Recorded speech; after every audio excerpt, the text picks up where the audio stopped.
Baik, Assalamualaikum warahmatullahi wabarakatuh. Selamat siang, Bapak Riyadi Aprayuda beserta teman-teman. Sebelumnya perkenalkan, saya Nada Syifa dari ABT 5B Pagi. Di sini saya akan memberikan laporan terkait hasil equity report yang saya lakukan pada perusahaan pembangunan perumahan Persero atau PTPP periode tahun 2019 hingga 2023. Pembahasan pertama terkait dari gambaran umum PTPP itu sendiri, bahwa PTPP merupakan salah satu sektor infrastruktur dengan subsektor konstruksi. Bisnis utamanya yaitu melakukan jasa konstruksi, pengembangan properti, investasi di sektor infrastruktur dan EPC, kemudian bergerak pada industri konstruksi dan pengembangan properti.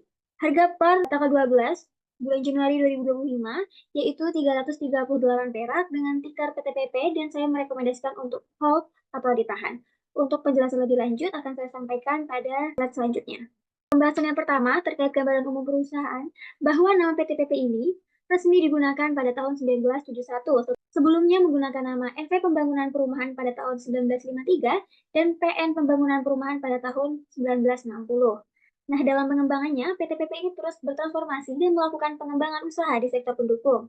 Profil dari PTPP itu sendiri, bahwa PTPP ini merupakan salah satu dari badan usaha milik negara atau BUMN yang didirikan pada tanggal 26 Agustus 1953 yang bergerak di bidang konstruksi seperti gedung atau sipil, infrastruktur, EPC, spesialis plant dan peralatan, dan juga investasi pada infrastruktur, properti, dan energi. Beberapa anak perusahaan dari PTPP diantaranya seperti Urban, Infrastruktur, Energi, Engineering Life, Properti, dan juga Presisi.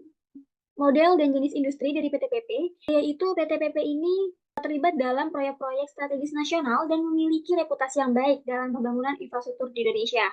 Nah, salah satu proyeknya ini adalah pembangunan di beberapa ruas tol di sepanjang jalur Trans Jawa, yang merupakan proyek penting untuk meningkatkan konektivitas antara provinsi di Pulau Jawa. Selanjutnya, terkait kondisi internal dari perusahaan PTPP. PTPP berkomitmen meningkatkan kualitas SDM melalui Human Capital Management untuk mendukung pertumbuhan usaha dan industri berkelanjutan. Salah satu caranya yaitu dengan PP University yang menjadi keunggulan sebagai pusat pembelajaran karyawan, mendukung pelatihan efektif, dan memenuhi kebutuhan profesional bagi perseroan dan BUMN. Di sini, karyawan dilatih untuk menangani proyek-proyek besar, beradaptasi di berbagai pilar bisnis, dan berorientasi pada kepuasan pelanggan.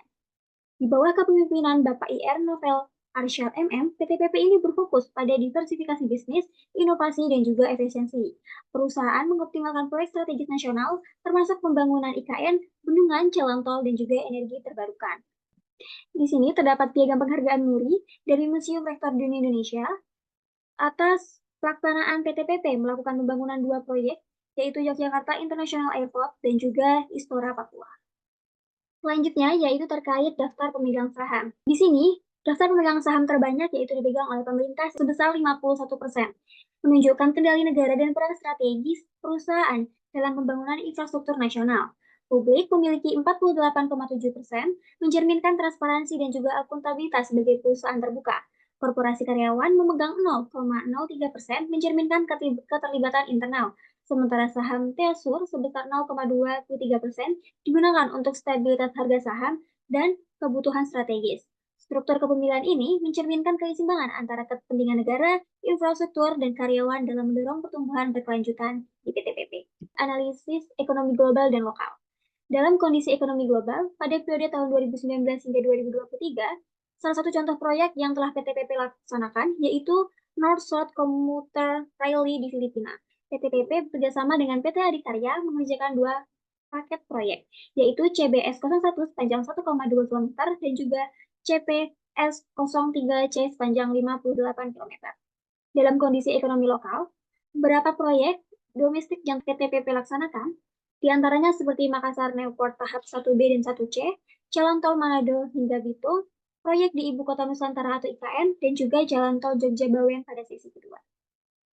Selanjutnya yaitu analisis keberlanjutan dan tata kelola perusahaan. PTPP memegang 3 topik, yaitu diantaranya ada topik lingkungan, topik sosial, dan juga topik ekonomi.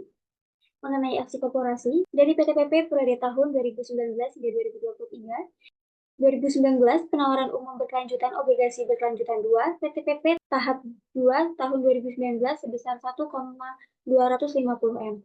2020 ada, 2021 penawaran umum berkelanjutan obligasi berkelanjutan PTPP 3 tahap 1 tahun 2021 sebesar 1,500 M, 2022 pembentukan usaha patungan, yaitu PTPP dengan PT Moya Indonesia, berpatungan membuat perusahaan bernama PT Air Batang Hulu, tahun 2023 yaitu pembentukan usaha patungan bernama PT Jasa Marga Akses Patimban dengan beberapa PT yang terlibat. Selanjutnya, terkait tinjauan industri dan posisi persaingan, tinjauan industri yaitu fokus pasar domestik dengan proyek strategis nasional, diantaranya seperti infrastruktur, transportasi, fasilitas umum, dan juga kawasan perkotaan baru seperti pembuatan ibu kota negara IKN Nusantara. Kemudian, penetrasi dan investasi di sektor infrastruktur, contohnya seperti pembuatan jalan tol, pembangkit listrik, dan juga kawasan industri. Posisi persaingan dari ketiga perusahaan diantaranya PTPP, CMNP, dan BDKR. PTPP ini memiliki diversifikasi bisnis yang lebih kuat. Secara garis besar, PTPP berada posisi lebih unggul dengan fokus pada proyek infrastruktur strategis nasional. Selanjutnya yaitu analisis quarter 5 quarter. Yang pertama yaitu terkait persaingan industri dengan tingkat tinggi 4/5, ancaman pendatang baru rendah dengan skor 2/5, daya tawar pemasok kategori sedang 3/5, daya tawar konsumen tinggi 4/5, dan ancaman produk pengganti rendah 1/5. Analisa ini menggunakan analisa pribadi saya terkait dari PTPP itu sendiri. Selanjutnya, di sini saya juga mencantumkan analisis SWOT, ada strength, weakness, opportunity, dan juga threat. Kemudian mengenai analisis keuangan, yang pertama dari Alman Z-Score. Dari grafik P tersebut terlihat bahwa representasi visual dari proporsi Z-Score untuk setiap tahunnya dengan nilai tertinggi pada tahun 2019 yaitu 1,795 dan terendah tahun 2020 1,195. Pergerakan Z-Score ini mencerminkan tantangan dan perubahan dalam kinerja keuangan PTPP selama periode tersebut. Perusahaan perlu untuk meningkatkan efisiensi operasional dan struktur keuangannya untuk keluar dari zona abu-abu dan mencapai kondisi yang lebih aman. Analisis keuangan profitabilitas. Dari perusahaan CMNP, BDKR, dan PTPP, PTPP ini menunjukkan kinerja profitabilitas yang lebih moderat dibandingkan CMNP, tetapi sedikit lebih baik dari BDKR. Perusahaan perlu untuk kontribusi yang stabil dengan rata-rata keseluruhan meskipun tidak mendominasi dalam salah satu metrik. Kemudian, mengenai analisis keuangan dan analisis pasar. PTPP terus memetakan risiko eksternal dan internal untuk menjaga keberlangsungan usaha. Perusahaan menilai maturitas manajemen risiko dengan skor 4,593 yang memiliki predikat optimal. Pada tahun 2023, serupa dengan tahun yang sebelumnya, sistem pengendalian internal juga diperkuat dengan evaluasi menunjukkan tingkat pemenuhan sangat efektif sebesar 90,68%. Kemudian yang ketiga, mengenai analisis risiko. Di sini PTPP terlihat lebih rendah dibandingkan perusahaan lain yang dapat mengindikasikan risiko likuiditas yang lebih tinggi. Selanjutnya yaitu analisis keuangan komparatif. Di sini, dari tabel berikut, menunjukkan adanya penurunan kerja profitabilitas perusahaan selama periode tahun 2019 hingga 2023. Dengan penurunan paling signifikan terlihat pada laba bersih. Hal ini dapat menjadi perhatian bagi manajemen untuk mengevaluasi strategi biaya, efisiensi operasional, dan pengelolaan beban non-operasional. Selanjutnya, terkait risiko investasi, di sini terdapat beberapa bagian, di antaranya prinsip manajemen risiko, kerangka manajemen risiko, dan juga proses manajemen risiko. PTPP melakukan pemetaan berbagai risiko yang muncul sebagai dampak baik risiko dari internal maupun eksternal. PTPP pada tahun 2023 mendapatkan hasil evaluasi dan penilaian atas sistem yang telah dilakukan. Hasilnya menyimpulkan bahwa PTPP ini memiliki kecukupan sistem pengendalian internal dengan nilai 90,68% atau berada pada tingkat pemenuhan sangat efektif. Kemudian di kasar investasi, saya merekomendasikan hold atau ditahan bagi investor yang sudah memiliki saham PTPP. Disarankan untuk menahan posisi hold karena prospek proyek strategis nasional seperti IKN dapat memberikan peluang pertumbuhan jangka panjang. Dan beberapa faktor lainnya seperti kondisi keuangan dan profitabilitas, proses pasar dan strategi bisnis, manajemen risiko dan berkelanjutan, dan juga pertimbangan evaluasi.